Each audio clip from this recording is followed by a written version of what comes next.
Hi guys, welcome back to Underwater Astrology for the reading of July 15th, 2023.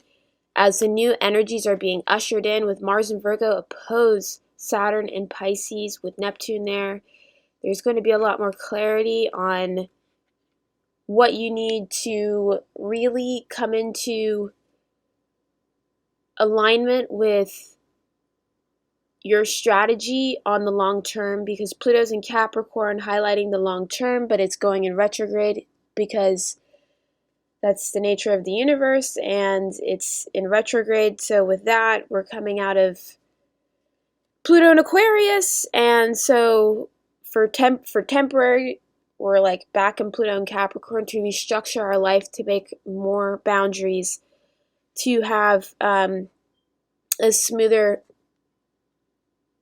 aspect of our life later on, because remember, Capricorn is longevity and Pluto's empowering that sign. So if Pluto goes into Capricorn, it's empowering the longevity of something. And so it's like a really important time to be like, this is a great time to go over things that you've overlooked, and create time for that, with the North Node just wrapping up Taurus shortly and going into Aries, getting our vision a little bit tuned with these last few days in North Node Taurus as well. Jupiter's here, so it's really asking you to look at the vision and look at nature and look at the nature of things, the world, and what's happening, and how we are affected by that on a physiological level and on a global level. It's micro and macro. So let's do a tarot card pull for the day. Okay, guys, today's card is the King of Spades, and I think it's kind of showing us, as much as we want to move forward on everything in our life, there will be times when we have to look back and understand why we cannot move forward in a way that everybody else does. And this card to me represents a time where we have to be like, the universe is in a specific alignment for what I want to do. Everybody here has a purpose and everybody wants security, but the true security comes in knowing with your alignment in the universe and your intention. Because I think that some people are doubting their vibration, and that's creating fear because they're like, oh, I can't manifest anything because I'm not in the right vibration. Some of you guys are already in the right vibration.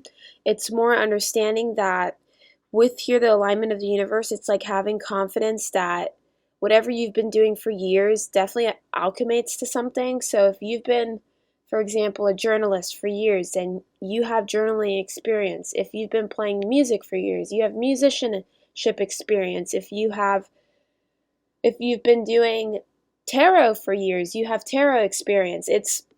Or if you've been a doctor for years, you have doctor's experience. If you have,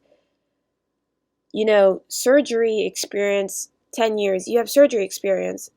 This is for me, the card of experience that is like, I know what I'm doing, so I don't need to be so wandsy. I don't need to be so fiery all the time. It's actually a very cooling card, and being like, no, this is actually a boundary here. This is actually when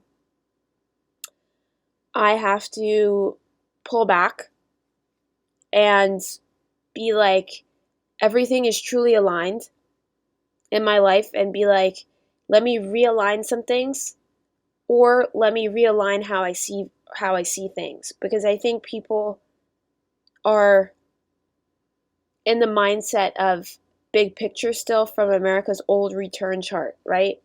And that was Sagittarius rising, Sun in Cancer.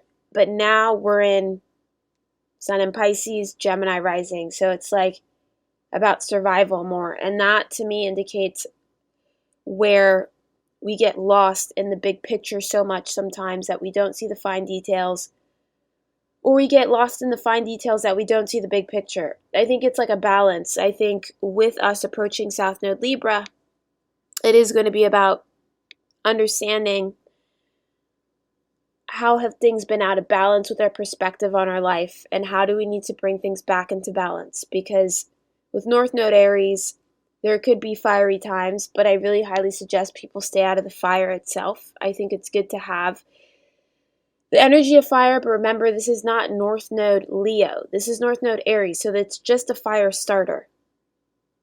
It's not supposed to be you're caught up in the fire all the time, you're starting fights, battles are happening, wars are starting. No, it's kind of like, oh, something changed. Aldebaran, Gemini. Okay, let's be serious about it, and then get more into the heart space with Regulus. Today, Sirius is in fact in the first house, so I think it's serious that you need to see yourself and for who you are and for your value and your worth. And Regulus is in the second house, so it will be very good to couple that energy up with how you value yourself.